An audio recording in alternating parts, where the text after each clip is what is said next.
Bonjour, bienvenue dans Poire et Cahuète, le podcast de Slate.fr dédié à l'actualité des idées. Je suis Hélène Decomer, rédactrice en chef de Slate, et j'anime Poire et Cahuète avec Jean-Laurent Casselli, journaliste et essayiste. Salut Jean-Laurent. Salut Hélène. Après l'attentat de Conflans-Sainte-Honorine, le 16 octobre, où Samuel Paty, professeur d'histoire-géographie, a été décapité pour avoir montré en classe des caricatures de Charlie Hebdo, l'émotion a été forte, bien sûr, et les réactions aussi. On vient par ailleurs d'apprendre, au moment où on enregistre ce podcast, jeudi 29 octobre, qu'un nouvel attentat vient de se produire à Nice, une attaque au couteau qui a fait plusieurs morts. On va se pencher dans cet épisode de Poire et Cahuète sur la thématique du terrorisme, en observant la manière dont des penseurs et intellectuels l'associent, ou non, à la religion musulmane. Quelles sont les différentes analyses de l'événement ? Quelles sont les lignes de fracture sur ce sujet à propos duquel la tension est palpable, électrique, même et surtout parmi les intellectuels français ?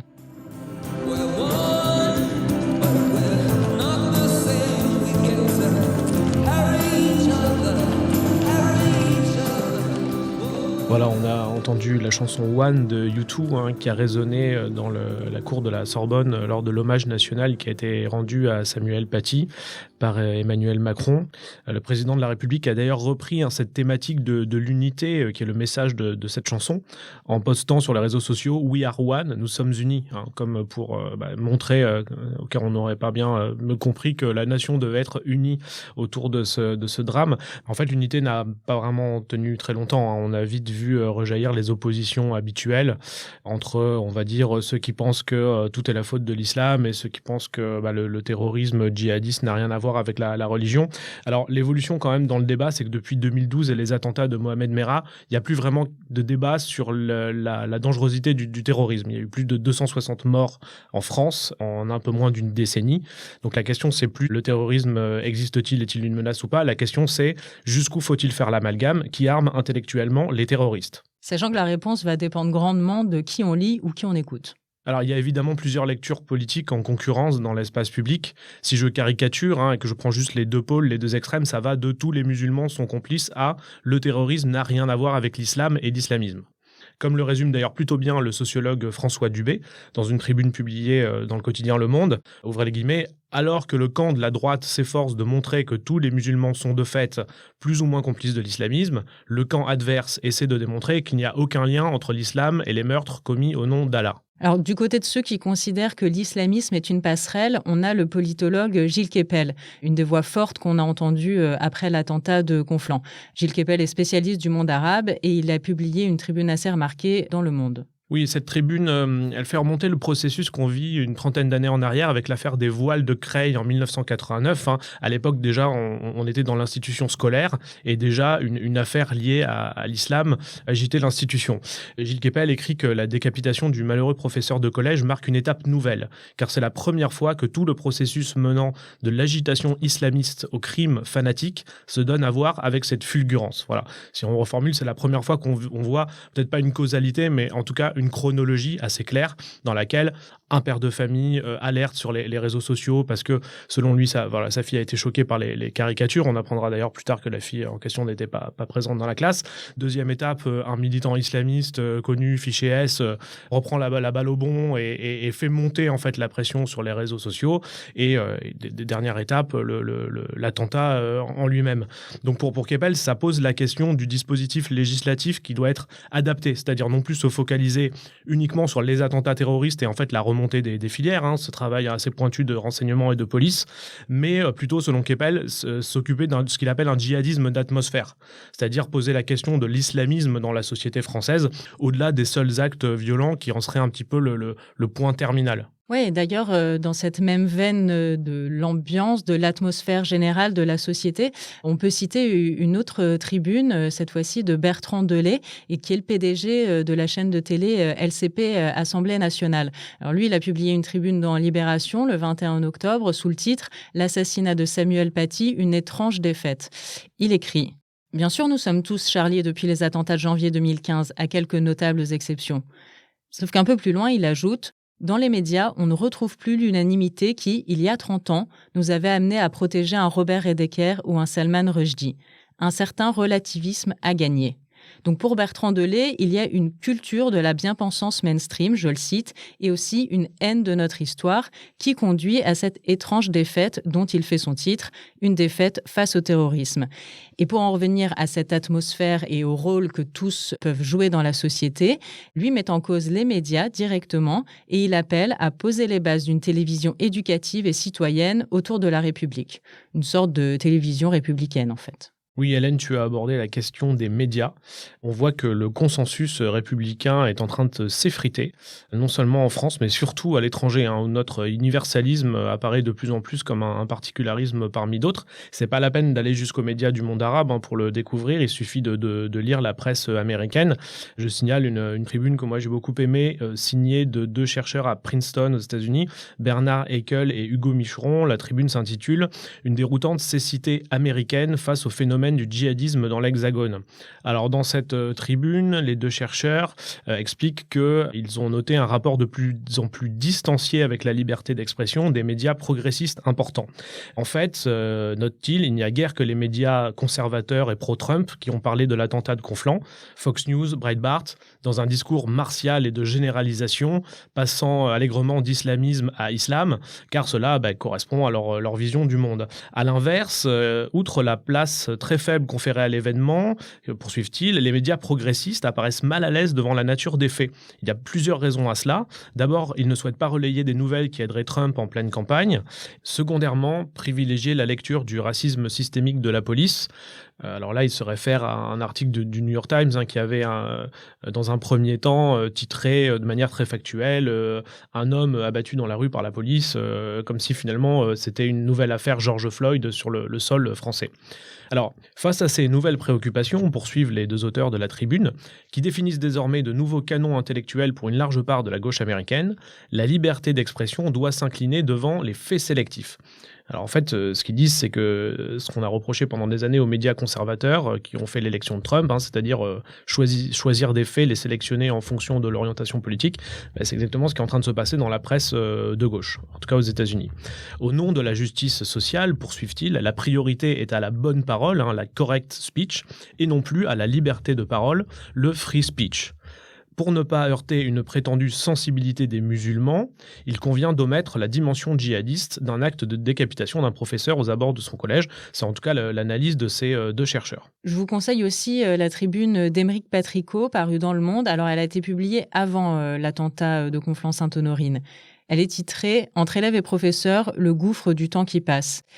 Émeric Patricot, professeur, tire la conclusion que Charlie Hebdo a déjà perdu. Il tire cette conclusion de son expérience d'enseignant, qu'il a constaté quel que soit le public auquel il s'adresse, que ce soit des classes en difficulté de Seine-Saint-Denis ou des classes prépa de l'Aube.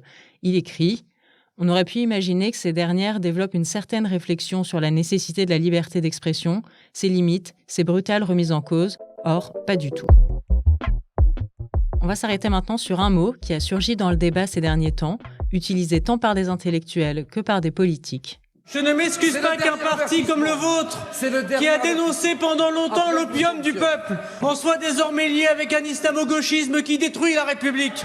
Notre société a été beaucoup trop perméable à des courants de pensée, à des par exemple, des milieux intellectuels, des milieux universitaires, citons-les. Oui, bien sûr, on peut les citer, ce qu'on appelle communément l'islamo-gauchisme. La France Insoumise, vous êtes au cœur d'une polémique sur l'islamo-gauchisme. Attendez, d'une campagne de calomnie, c'est pas une polémique, c'est une campagne de calomnie. C'est vous qui le dites. Alors, oui, c'est les faits, la raison. Ce mot d'islamo-gauchisme, il est très significatif d'une opposition désormais bien identifiée, qui rejaillit après chaque attentat depuis 2015, comme si les 2 clans en présence se tenaient prêts à en découdre et à réactiver leurs désaccords.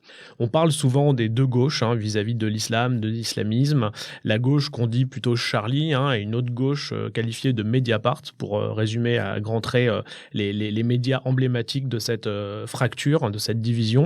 Alors la première de ces gauches se dit laïque et républicaine, mais ses opposants la disqualifient comme laïcarde et islamophobe, à la remorque des concepts de l'extrême droite. Et donc en face, on a une gauche plus, on va dire, multiculturelle, que ses adversaires dénoncent souvent comme islamo-gauchiste, idiote utile des barbus, bien pensante et refusant obstinément de prendre en compte le fait religieux. Dans la première gauche, on retrouve des intellectuels qui se sont distingués ces derniers jours en signant une tribune dans le JDD. Alors, on a parmi cette gauche Charlie, l'essayiste Caroline Fourest, l'avocat de Charlie Hebdo, Richard Malka, la philosophe Elisabeth Badinter, un co-auteur du fameux livre Les territoires perdus de la République, l'historien Yanis Roder, et puis quelques membres de l'ancien antiracisme institutionnel ou encore du printemps républicain. Et puis en face, il y a plusieurs individualités, des chercheurs, des militants antiracistes, des journalistes. On cite très souvent Rokhaya Diallo ou Edoui Plenel comme étant un peu des chefs de file de cette autre gauche. En fait, le problème de ce terme islamo-gauchiste, c'est qu'on ne sait pas toujours très bien ce qu'il désigne et ce qu'il regroupe. Et d'ailleurs, jusqu'à présent, il était même parfois utilisé au second degré par des gens qualifiés comme tel, comme un retour de stigmate pour montrer l'absurdité du mot. Mais c'est vrai qu'en ce moment, il est utilisé au premier degré par des personnes qui dénoncent une complaisance d'une partie de la gauche ou de l'extrême gauche avec des islamistes. On voit notamment Jean-Michel Blanquer, ministre de l'Éducation nationale, utiliser le terme d'islamo-gauchisme en parlant spécifiquement de l'université et des sciences sociales. Là, c'est quand même un glissement sémantique assez impressionnant. Et ça fait réagir Samuel Hayat, justement un chercheur en sciences politiques, qui a publié une tribune dans l'Obs le 27 octobre. Pour lui, c'est très clair, le concept d'islamo-gauchiste est, je le cite, un épouvantail créé pour unir ceux et celles qui veulent stigmatiser les musulmans, s'opposer à la gauche et délégitimer les sciences sociales. Samuel Hayat écrit que le terme d'islamo-gauchiste permet en fait aux personnes qui l'utilisent d'amalgamer en un tout cohérent une série d'attitudes et de positions très diverses, et donc finalement de jouer sur l'ambiguïté que cet amalgame autorise. Par exemple, la partie du mot islamo renvoie à islamisme, mais aussi à islam. Donc finalement, qu'est-ce qui est reproché ? Une complaisance envers l'islamisme ou envers l'islam ? Oui, tu as raison, Hélène, tout ça est quand même un peu flou. Alors moi, cependant, j'en ai un peu assez de ces tribunes et de ces tweets ironiques sur l'islamo-gauchisme qui n'existe pas, comme chacun sait, qui est une création d'extrême droite, avec d'horribles relents, dégoûtants, etc. On connaît cette rhétorique par cœur. Et moi, je trouve qu'il permet de s'aveugler sur un problème, quoi, une vraie gêne qui est évidemment que la dimension sociale de la question des musulmans est très importante. Évidemment que si on ne prend pas en compte la question postcoloniale, on ne comprend pas ce qui se passe en France. Mais c'est vrai qu'il y a quand même une gêne qui pour moi se manifeste depuis 2015 et les réactions aux attentats avec, je dirais, une sémantique sur les priorités, les manières de déployer des arguties très subtiles, très alambiquées, pour toujours avoir l'impression que on renverse un peu la charge de la responsabilité. On a l'impression que des gens viennent de mourir ou d'autres sont sous protection policière, mais le vrai danger immédiat, c'est l'islamophobie. Alors c'est toujours un peu gênant parce que si on fait le body count, le décompte malheureusement morbide des morts, on se rend compte qu'il y a quand même plus qu'un souci. Il y a, encore une fois, il y a des gens qui sont sous protection. On pourrait parler de Mila, qui est la jeune femme qui s'est exprimée sur l'islam avec des termes assez peut-être un peu excessifs et malheureux sur les réseaux sociaux et qui depuis a été exfiltrée de son lycée, sous protection policière, a reçu encore cet été des menaces de mort. Et c'est vrai que il faut bien dire que la presse de gauche a fait une sorte de blackout sur ce sujet, quoi. Ouais, justement, pour sortir un peu de cette ambivalence, de ce renvoi de responsabilité dont tu parles, Jean-Laurent, il y a un texte que j'ai trouvé intéressant. Il est signé Pierre Thévagnan. Alors, Pierre Thévagnan, il est professeur de philosophie à Drancy, il est aussi essayiste et militant antiraciste. Lui, je ne pense pas qu'il se qualifie comme tel, mais si on tire à gros traits, il est dans le camp des islamo-gauchistes. Thévagnan est un des 2 animateurs du site Les mots sont importants, sur lequel il a publié un texte « Je suis prof, 16 brèves réflexions contre la terreur et l'obscurantisme en hommage à Samuel Paty ». Et il explique justement avoir été gêné par des réactions de son camp antiraciste, qui, juste après l'attentat, se demandait par exemple si Samuel Paty avait eu le bon comportement, s'il ne l'avait pas un peu cherché, en émettant l'hypothèse qu'il avait déconné. Donc ça déjà, c'est intéressant d'avoir ce type de réflexion. Et puis ensuite, Thévagnan dit un point très important, à mes yeux, c'est que ce qui manque dans le débat public et dans cette polarisation Charlie pas Charlie, c'est l'énoncé d'une loi fondamentale, le refus absolu de la violence physique. Évidemment, c'est une évidence, mais Thévagnan dit que dans le contexte actuel, il faut le rappeler, que ça va mieux en le disant et qu'on devrait le dire plus souvent. Pierre Thévagnan écrit « On a le droit de détester cet humour, on a le droit de considérer que certaines de ces caricatures incitent au mépris ou à la haine raciste ou sexiste, entre autres griefs possibles, et on a le droit de le dire. On a le droit de l'écrire, on a le droit d'aller le dire en justice et même en manifestation. Mais, cela allait sans dire, or l'attentat de janvier 2015 oblige désormais à l'énoncer expressément, quel que soit tout le mal qu'on peut penser de ces dessins, de leur brutalité, de leur indélicatesse, de leur méchanceté gratuite envers des gens souvent démunis, de leur racisme parfois, la violence symbolique qu'ils exercent est sans commune mesure avec la violence physique extrême que constitue l'homicide, et elle ne saurait donc lui apporter le moindre commencement de justification. Effectivement, ça va mieux en le disant. Bah voilà, c'est pas si difficile à dire. Non, mais c'est vrai que ça fait du bien quand même de le lire. Moi, j'ai aussi, je dois te dire, apprécié cette tribune, hein, et j'étais un peu surpris parce que c'est vrai que venant de Les mots sont importants, hein, qui est quand même le site qui a hébergé la fameuse tribune de 2011 après l'incendie contre Charlie Hebdo. À l'époque, il n'y avait eu que des dégâts matériels, bien entendu, mais un certain nombre de militants antiracistes, de chercheurs, qui sont justement ceux qui volontiers sont aujourd'hui caricaturés comme islamo-gauchistes. Tribune qui a été dépubliée depuis du site. Oui, qui a été dépubliée. Hein. Il y a une erreur 404. Alors, on ne sait pas si c'est parce qu'il y a un problème technique ou parce que peut-être la ligne éditoriale a sensiblement évolué. En tout cas, c'est vrai que cette tribune a fait beaucoup réagir. Encore il y a quelques jours, quand Pascal Bruckner a accusé Rokhaya Diallo d'avoir, je ne sais plus quels étaient ses mots exacts, mais armé les terroristes. C'est évidemment très, très excessif, mais cette tribune a existé. Et à l'époque, on va dire, la tonalité, c'était critiquer les musulmans, se moquer d'eux. C'est complètement indolore, tout le monde le fait, et puis c'est même bien vu dans les médias. Alors c'était plusieurs années avant les attentats, donc voilà, c'est quand même, tu vois, la preuve que les mots sont importants, et c'est vrai que les lire peut quand même faire du bien, parce que tu vois, cette hiérarchie entre la violence symbolique, hein, de caricature, et la violence physique du meurtre, de l'homicide, c'est quand même quelque chose dont on a eu l'impression que cette hiérarchie était un peu brouillée ces derniers temps. Moi, je trouve ça plutôt positif de lire ça dans un esprit très one de YouTube, quoi. Et pour finir, si on se déchire sur cette question de l'islamo-gauchisme chez les intellectuels ou dans les médias, il faut bien dire que c'est pas une question qui anime beaucoup la population française, qui, elle, s'en fiche un petit peu. Oui, c'est ce qu'explique très bien Chloé Morin, qui est experte auprès de la Fondation Jean Jaurès et spécialiste de l'opinion. Elle écrit dans une tribune publiée sur Paris Match que, en réalité, cette bataille de responsabilité, hein, par tribune et édito ou tweet interposé est en décalage complet, total, avec les attentes des Français, qu'elle a interrogé à ce sujet. Elle écrit « Il est d'ailleurs très étonnant de constater le gouffre entre, d'une part, l'espace médiatique accordé aux, entre guillemets, islamo-gauchistes, et d'autre part, leur quasi-absence parmi les Français, telles que les questions ouvertes qu'elle a posées en attestent. De l'autre côté, poursuit-elle, lorsqu'on interroge ces Français sur ce qu'il faudrait faire, hein, pour juguler cette question terroriste, en fait, ils se montrent étonnamment unanimes. Il existe une convergence de toutes les tendances politiques, écrit-elle, vers des mesures très dures et punitives.